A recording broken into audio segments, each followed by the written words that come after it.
Happy Wednesday, everybody. Welcome to the Locked On Avalanche podcast. We are part of the Locked On Podcast Network, your team every day. On today's episode, we will be looking at, and maybe this is a little bit way too early to do this, but does this Johnny Gaudreau deal kind of make the Avalanche want to get something done with Nathan MacKinnon quicker rather than just letting it float throughout the regular season? I know it's a different situation, but is that it's making me a little bit nervous, and we'll explain why. We'll talk about that. We got to get to Sammy Girard's season grade. Interesting outcome there. And Jared Bednar had the Stanley Cup, and he took it back home like any good coach would do. Let's get to this thing. Wrong one. You're Locked On Avalanche, your daily podcast on the Colorado Avalanche. Part of the Locked On Podcast Network, your team every day.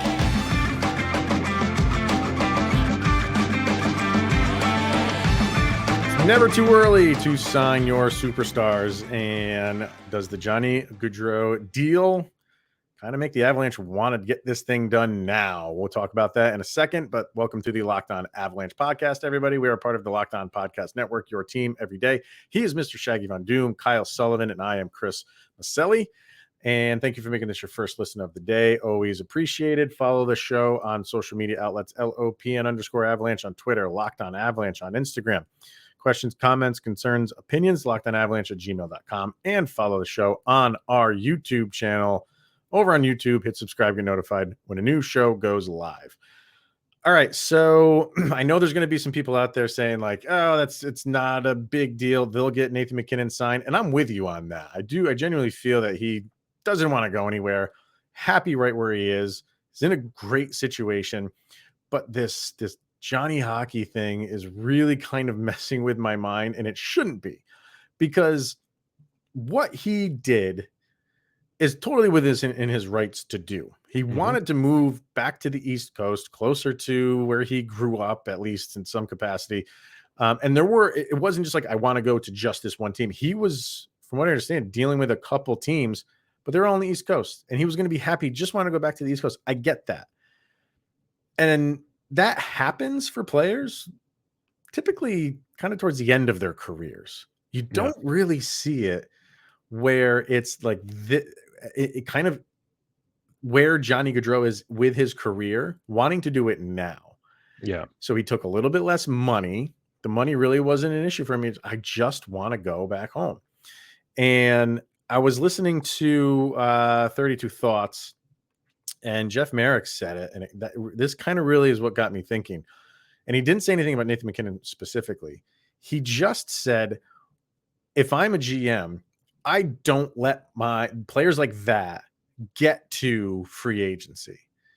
And for Gaudreau, there's probably nothing that the Flames could have done to prevent this. It seems like he had this in his head, and this was going to happen because it's what he wanted to happen. And I don't think anything, and the Flames tried. They tried everything. Yeah. They threw tons of money at him. They tried dealing with him before last season to not get to this point. And the way that Jeff Merrick said it was like, I don't let my free agents get to this point, kind of made me feel like, should the Avalanche because should they get it done now? Because, and as Merrick was saying, if you let it go, if you say like, no, we're not going to really do anything. We tried, we won't have it as a distraction for the regular season. We'll just let the regular season play out. And then when the season comes to an end, those players are that much closer to free agency. And then they say, let's just see what happens. We've already made it this far. Yeah, I still want to. And then you start getting into someone's going to throw out something crazy to lure him away. And you don't want that as an Avs franchise. Especially like we've been talking about this contract and signing it for probably, now that the season's over, we could say 2 years now. When we signed Gabe Landeskog, it was, now we got this done. We have Mikko done. Now let's tackle Nathan MacKinnon. And we weren't even close to getting anything done for that deal. And that was also kind of the narrative throughout the season. Hey, everything looks great. All we have left to do is tackle this Nathan MacKinnon contract. It's still part of the narrative. And with teams like Calgary, around Johnny Hockey, they never really gave him the keys to that franchise. Yes, he was the face of the Flames for a long time, but they never really backed him up. And that had a lot to do with him leaving. Like, of course, as he's on his way out the door, they're backing up the Brinks truck and they're rolling out the red carpet, but it's too little too late. When it comes to Nathan MacKinnon hitting free agency, you don't want these agents being talked to by owners and say, hey, tell your guy Nathan, I know he took a discount and we could do so much more for him, because look at what happened when he took a discount. He let somebody like Cale Makar come in there and take the face of that franchise. He took a discount to keep this team together, and they are happy operating with Cale Makar. He's more of a face than Nathan will ever be. He could come to Ottawa. You see what we're building here. He could come to insert name here. Mhm. And with somebody like how this season will play out, you don't want that narrative going through with a tight cap. Every move we make, are we going to be able to afford Nathan next year with this contract or this contract? Because that's going to be the narrative all year long. And that's not Sure. what you want, being the defending Stanley Cup champion. Instead of talking about the team as a whole defending the Stanley Cup, it's, is this team going to be able to keep Nathan MacKinnon? Right. And you mentioned Gabe Landeskog, and that's exactly the road I don't want to go down. They tried to get something done with Gabe Landeskog. They tried to get something done with Val Nichushkin before the season even started. Couldn't work it out. And then fine, okay, then you just say we just got to play the season. Like I said earlier, you don't want it to become a distraction. I get that, but eventually it's going to be a distraction. There's maybe no games playing because it's in the off season, and that's what happened with Gabe Landeskog. We were all, are making our farewell videos for him. Yeah. Yeah. And it just worked out where he came back, but it was heart pounding and you don't want that. And I get that's part of the business, but for your superstars, your name defining superstars like that define your franchise, those guys you want to get taken care of as quickly as possible. It's easier said than done. And I don't know what's in Nathan MacKinnon's mind. I don't feel like he's the type of guy that wants to go down the Johnny Gaudreau road of saying, like, I want to go back to the East Coast, not necessarily play in Canada, but, go play for Boston. Yeah. That's pretty close to Halifax. You know what I mean? Like, just go in that area. I don't feel like he's built that way. I think he's happy. I think he's putting, like, I say roots down, not that he's starting a family like Gabe Landeskog is, but you know what I mean? Like, hockey roots he's putting down here. So I don't get that impression. But if you get to that point next off season, like you're saying, like I'm saying, there's gonna for somebody of his caliber, there's somebody that's gonna be, if his agent comes out and is like, all right, we couldn't get something done with the Avalanche, what do you got? Rest of the NHL, and you are gonna get offer after offer. And is there something there where he's like, I wasn't thinking about that, but that looks pretty good to me? And if you're the Avalanche, it would behoove you to just nip all of that in the bud right now and get it done. Again, easier said than done, and I know they're talking, so you know that they're trying to work something out, but it's right now it's not the scary time. Next off season is a scary time. Even though I know he wants to stay here, I'm just afraid of one of those teams sliding in and trying to lure him away. And one of the things is, like we just mentioned with the cap, if there is some frustrations this year with getting a team put together to the same caliber that we experienced last year, is there going to be frustration toward the end of the year? What if the team doesn't run it back and repeat? What if it's another second round exit?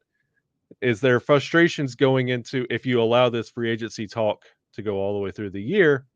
Also, everyone keep in mind this timeline. This is 22-23. Kane and Taze are working their way out of Chicago, and Chicago, closer to Halifax, will back up a Brinks truck, and it's not going to hurt their feelings to say, hey, Nathan MacKinnon, $12 million, let's start again with you.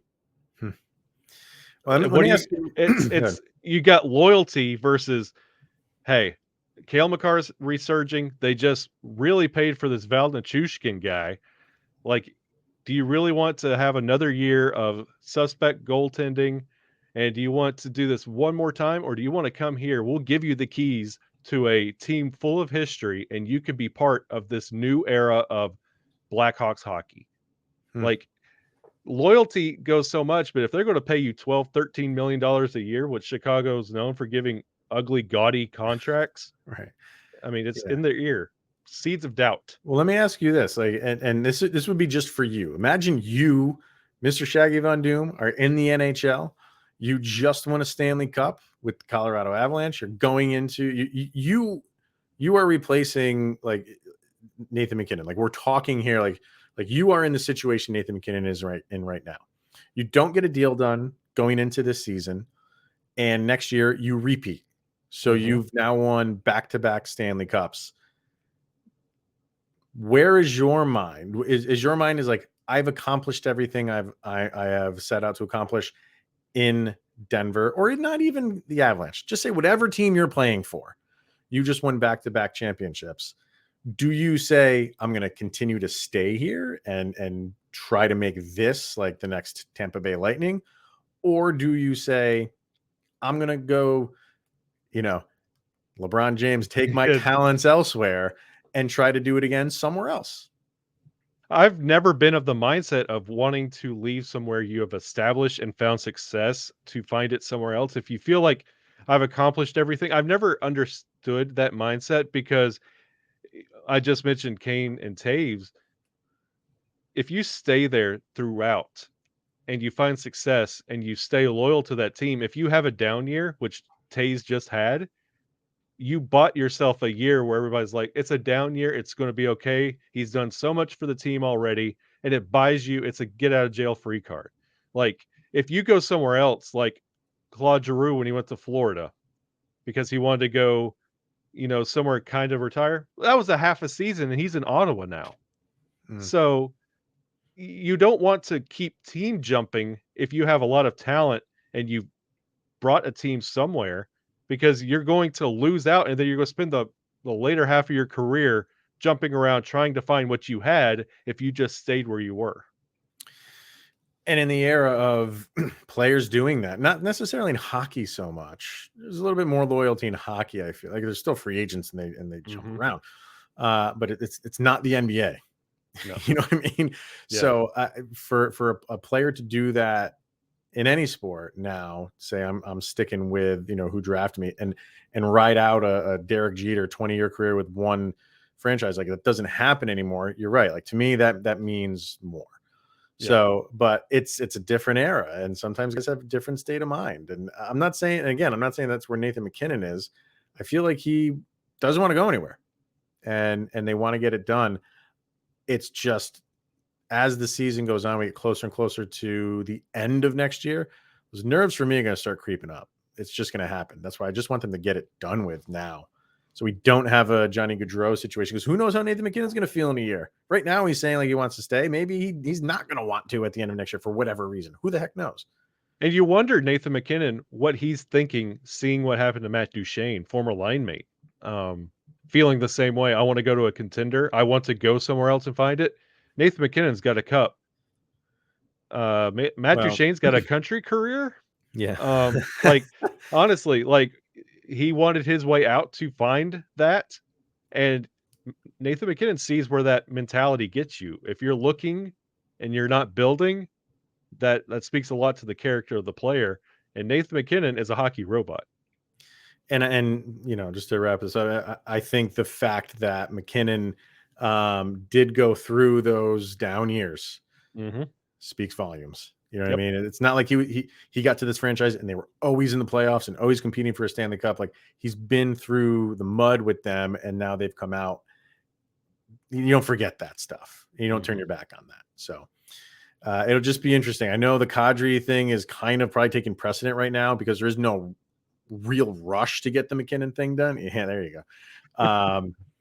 But once the Kadri thing is over, which I really hope is soon, I think all the attention turns to Nathan MacKinnon trying to get it done, trying just to get it out of the way, and it's not an issue for next year. So we shall see. All right, we have a Sammy Girard grade to get to, and Jared Bednar's day with the cup.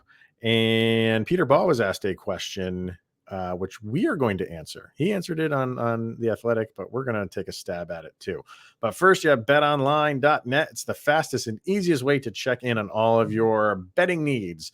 Find all of your favorite sports and events at the #1 online source for odds, lines, and games. You can also find reviews and news of every league, including Major League Baseball, the NFL, the NBA, our NHL, esports, golf, and even combat sports. I just feel like that's just like the way. That's a great definition of, UFC is combat sports. It's just, so Rambo. BetOnline continues to be the top online resource for all of your sports wagering information. From live in-game betting, scores, and podcasts, they have you covered. Head to BetOnline today or use your mobile device to learn more about the action happening everywhere. BetOnline.net is where the game starts. Sammy G is up for his grade, and I thought this was going to be an interesting one, and it definitely was. You had... well, first of all, he was the first grade, and we're doing these alphabetical, that got somebody voted for him in every letter. So there were A's, B's, C's, and we have to lump D's and F's together because they don't let you add a fifth on these social medias. Can we buy a vowel? Yeah. So he was the first one to get in all 3 platforms, in YouTube, Twitter, and Instagram. There were votes for A, B, C, D, and F for Sammy Girard. On YouTube, well, first of all, YouTube, Twitter, and Instagram all gave him Bs. Little surprising there. 64% on YouTube, 61% on Twitter, Instagram only 46%. So pretty high on YouTube and Twitter, but Instagram was a little bit more all over the place but B still reigning there with 46%. What do you got for Sammy G? Come on, YouTube. We talk every day. What are you doing to me? I mean, I think like the YouTube crowd is literally out just to get you when they do these grades. I thought we were friends, guys. No, Sammy G is a flat C, like the flattest C that's ever been Sesame pinned Street to paper. That's right. Yeah. Like this was easily one of his, to say worst year sounds terrible, but it was not good. It was not good at all. And we talk all the time, like when we're talking about Confer and Burakovsky, like you're talking potential and what they can bring. Sammy G has a very high ceiling when everything's working. So it's only amplified when you roll out a season as abysmal as this. Like if you look, I'm not going that far, but go ahead. Abysmal is a very loaded word, which I can't attribute to Sammy Girard. Abysmal would be a player we haven't got to yet. Which we will soon. I'm predicating that on not just his performance, but like right here, his stats for 2020, 2021. He had 32 points in 48 games. Last year, 2021, 22. In which there was 56 games in that season, right? Yes. Yep. So you had 67 games played, 28 points. So a step back in points. The plus minus was different, and that's why I threw out the abysmal. In 2020, 2021, he was a plus 15. Last year, he was a minus 4. Mm-hmm. There were a lot more visible gaffes, bad positioning on defense, letting things through. The puck handling wasn't there. Like Jack Johnson, when he messes up, you see it, but then he cleans it up and disappears for the rest of the game. Sammy G, when he messes up, it's right there. Like it's because he has that skill to be part of the play. So when he has that little gaff, it's setting the whole thing where everybody's having to clean it up. So you really want to see more out of him, and this was a very just average year. I think for Sam Girard, it was a below average year, and I give him a C as well. I think the thing with him is when a guy who plays defense, who is undersized, doesn't perform well, people are going to jump on that and say that, he's a defenseman who's a little bit on the shorter side, little underweight for a person playing defense. And then, like I said, when he has a season where he's not performing that well, people kind of want to throw that at him and say like, oh, maybe he's out of position. We got to, I think it was mid-March or early April, and then he had, we found out he had an injury. Mhm. And we haven't really heard much other than he just had it and he's going to be out a couple weeks. We didn't really hear if that was anything that was lingering, like we did with Gabe Landeskog. When Landeskog was had that surgery, they came out and said like it's been lingering there for a while, and they made the decision to get it cleaned up so he could be back for the playoff run. We didn't hear anything about that with Sam Girard. It was just like he has this. No, Landeskog had the knee, right, and Girard. I think Girard was still lower body. I don't remember. Yeah, I think they're both lower body of some sort. But that's the thing. Like, you got more information on the Landeskog one than you got on the Sammy Girard one. I'm not using that as an excuse for him, but it's just odd that we didn't hear a little bit more. So, and you go through his numbers, and they just don't stack up to what a normal Sam Girard season would be. I'm going through them, and I'm on Money Puck where they, have tons of stats. They're not so far off. It's not like he just was driven off a cliff, but there are stats that are down. You know what I mean? But they're not just so egregious where you're like, I'm throwing in the towel on Sam Girard, let's get rid of him. You know what I mean? So and it's percentages that you're looking at, like percentage of clean zone exits and stuff like that. And those were still pretty good. He had, same amount of block shots as he normally does throughout a season. His expected goals, which he doesn't score a lot. He still scored 5 goals. His expected goals was 3.1. So he scored more goals than expected goals, which is good. There was a couple stats. So, his Corsi percentage was 53%. His Fender was 51. That's like the league average. You want guys to be higher than that, but those are where your superstars are. But I'm not trying to make excuses for Sam Girard. He's got to have a better season next year, wherever he goes. I hope it's with the Avs. But no, he didn't. You could tell something. He wasn't comfortable last year. No, he wasn't comfortable. Sometimes even with the puck, and he's a good puck handler. He is very good at getting the puck out of the zone. He's not going to be that guy that is going to line up someone and just take a run at him and knock him out. Like, that's not his game. He's not built for that, but he can still play defense. There's different ways to play defense, just running around hitting guys all the time. He's not going to do that. He doesn't do that. Having said all that, he didn't have a good year.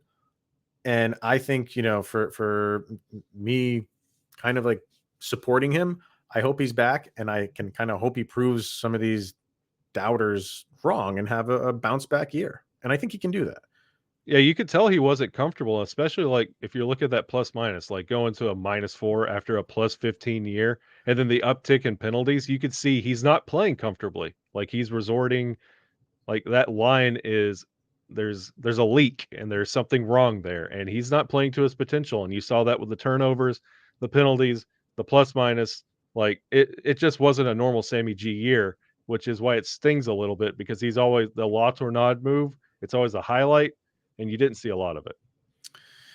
And even in, let's see, the playoffs, I just had it up. I mean, he played 7 games in the playoffs, and he had 3 points. So, I thought he was playing better.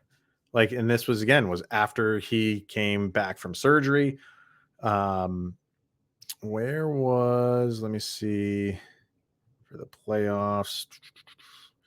So he had an assist against Nashville, then nothing, and then another assist against Nashville, then nothing, then a goal. So a goal and 2 assists in 7 games. And for him, that's not bad. Yeah. It's not bad. And I thought he was playing well. He was just playing. He seemed to be coming back, and I don't say breaking out, but that comfortability that we're talking about, it seemed like it started coming back a little bit and then he gets injured. Yeah. And there's some people out there that are like, if he didn't get injured and played, we would have never won the cup. I'm not that guy. He's important for this team. And it didn't help that everybody else was having an incredible season on the defense as well. Like from Manson to Byram to EJ to Kale, like everybody else was having a kind of a scoring surge. It didn't help that he's taking a step back. It just amplifies it. Yeah. So, but it's a C for me, C for you.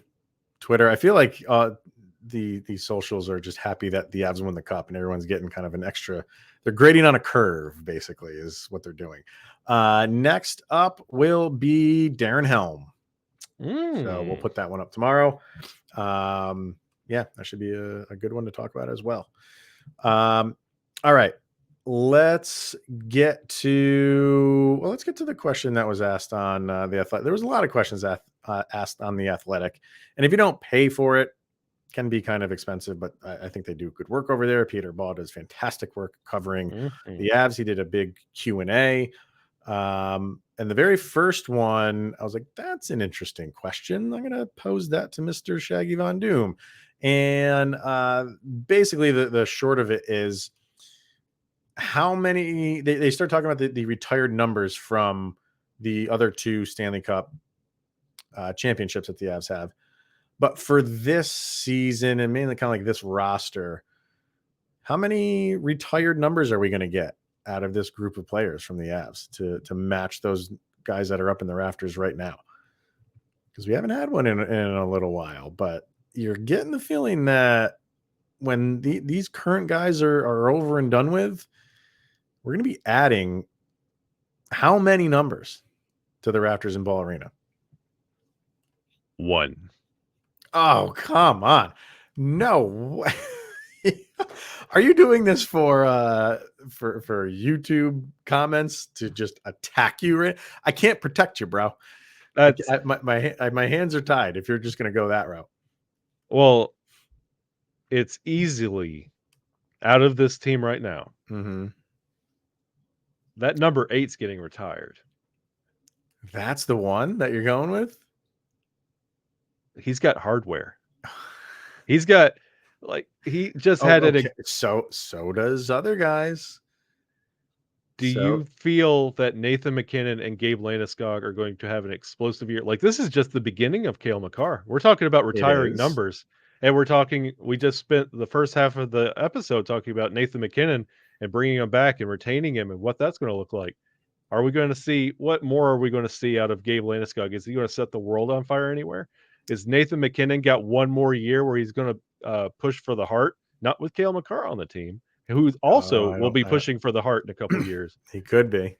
But when it's all said and done, I feel like honorable mentions are 2992. It's going to be nice names, but when you're talking retiring for what Cale Makar is going to do with this team, it's going to be. You thought adjusting the Ball Arena was hard? How about Cale Makar Arena in 20 years? Like they're going to rename the arena. He has that potential. Like streets are going to be named after him. He has that generational talent. Like he's referred to like the next Bobby Orr. Like 20% of everything in Boston right now is named Bobby Orr something. That's going to be how it is in Denver when Cale Makar is said and done. And I just feel like if you're retiring a number, it's going to have to be Cale Makar when it's all said and done. Well, but the question wasn't give me one player. It was how many. And you still think that all the talent on this team, when it's all said and done 15 years from now, the only one is going to be Cale Makar. If Nathan MacKinnon that's your story, and you're sticking to it. Yeah, if Nathan MacKinnon and Gabe Landeskog careers are over today, are you retiring those numbers? I'm retiring Gabe Landeskog 100%. If he retired now, he's been around long enough. He's meant enough to this team, and to end it with a Stanley Cup championship. He's got his Calder as well. In a couple All-Star games. Is just one All-Star game or two? I don't know. He's at least got one. I'm putting Gabe Landeskog retiring 92. Okay. Yep. So another 6 more seasons with him, and absolutely that is a no-brainer to me. Yes, Cale Makar is definitely trending in that direction, and we are just getting the tip of the iceberg of what this guy's going to do over the course of his career. You would have to say everything is going towards him being up there. He would be a second guy. Nathan MacKinnon is going to be a no-brainer as long as he sticks around with this team in this new deal that could potentially come around, which we just talked about. If he does for another 8 years, yeah, I mean, Cale Makar is the sexy pick right now on whatever, and understandably so, and rightfully so. But Nathan MacKinnon is a beast. Yeah. And we're I don't want to say we're forgetting that. Maybe being Avalanche fans, we're not, but maybe there's a little bit of around the league that's kind of like more taken to Cale Makar, kind of detached themselves from Nathan MacKinnon, gone over to the Cale Makar side. And I am expecting a massive season from Nathan MacKinnon next year. Huge, Okay. huge. Yeah, I'm retiring the future of what we could get from Cale Makar. I was like looking back at what we got from Nathan MacKinnon, Gabe Landeskog, and is it enough to retire? We talk about them a couple times on the Mount Rushmore. Yeah. Does one cup do it enough? Because we have 6 hanging up there now. Mm-hmm. Do we take it up to 9? It's just an interesting question. I'm not done. And this one could Curtis be McDermott. You got me. And this is one of those where it's like just what he meant to the team. Does Eric Johnson go up there? Oh, Eric Johnson. That's a great pull, because even like seeing the number 11 out there, that's not Calvert. It's going to be hard to see anybody else put a number 6 on that's not EJ. Right. That's up for debate. I'm not saying that's definitely going to happen, but I think it could. I think it definitely could. Like you said, like not because of just like you're in awe of him on the ice, but what he's meant to the team. Can you see the Avalanche, somebody coming in saying like, I want to be number 6, and then being okay? Yeah.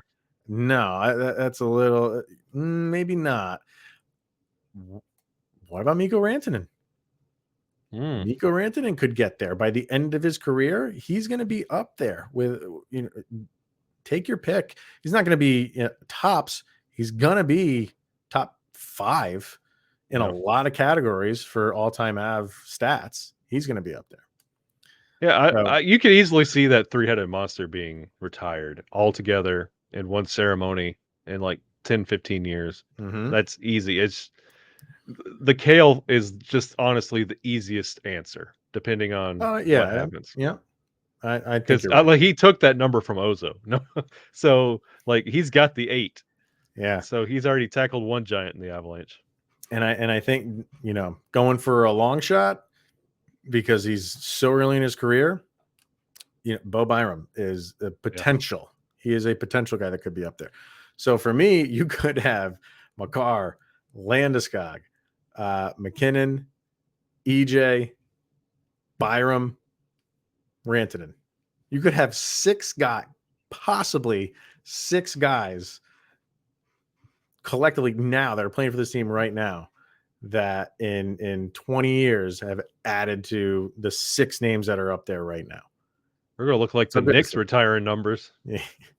We're the Nashville Predators. We're just gonna hang banners up for everybody, including Curtis McDermott. The last thing I want to get to is Jared Bednar had the cup, took it back to South Carolina where his roots are. And did you see that like 1-minute clip that was put up of him? It was just a journalist was just kind of asking him a couple questions. And what has it been? 3 weeks now since the Avalanche won the cup, and he still got choked up talking about what the cup means to him. So, I mean, you've had all this time to really process it and like soak it in. And now it's his day with the cup. He brings it back to where he coached in the minors. And it was, he was just, from what I read, everybody was coming up and he took the time. There was a line of people, and it wasn't like he was just rushing to get through these people. If they were asking him questions, he was like pointing to the cup and like explaining things, and like with young people there, just kind of like telling him like the history of whatever team he was talking about. Like it was it was like a history lesson that people showed up to. And man, like that, we're talking about the fun ones with Jack Johnson eating ice cream out of it. Like for me, that's another one. Yeah, absolutely. Like to for that to go back to South Carolina and be there with the Stingrays, like That I an would want to incredible moment for very Bednar. And if you ever question when we mentioned like he is the definition of players coach, being choked up 3 weeks after winning the cup, like and that is a players coach. He was there, he sold out, and he believes in these guys and believes in their future if he gets yeah. that choked up still. Yeah. I like my coaches emotional. I don't Yeah. want him to be the you know, Pucks in stern. deep cycle. So I don't know. Yeah, we'll see who gets it next, but that was a good one for Jared Bednar. So Yeah. we will be off tomorrow. We're taking tomorrow off. We got places to be, so we won't be around to record, but we will be back on Thursday. And we are setting up now. I think it's for Friday's episode. We're going to do a crossover with John Chick, who hosts Locked On Rangers, New York Rangers, not Texas Rangers. Who? Texas Rangers. Come on now. Walker, Texas Rangers? Yes, exactly. We should have a Locked On Walker, Texas Ranger. That'd be great. But yeah, John Chick from Locked On New York Rangers. I think we're gonna do a crossover with him, and we're going back and forth on Georgiev. He'll give us the real lowdown on that. So that'll probably be Friday. Other than that, thank you for tuning in, making it your first listen of the day. Always appreciated. So we're off tomorrow and back on Thursday. So he is Mr. Shaggy Von Doom, Kyle Sullivan. I am Chris Maselli. This is Locked On Avalanche podcast. See you guys.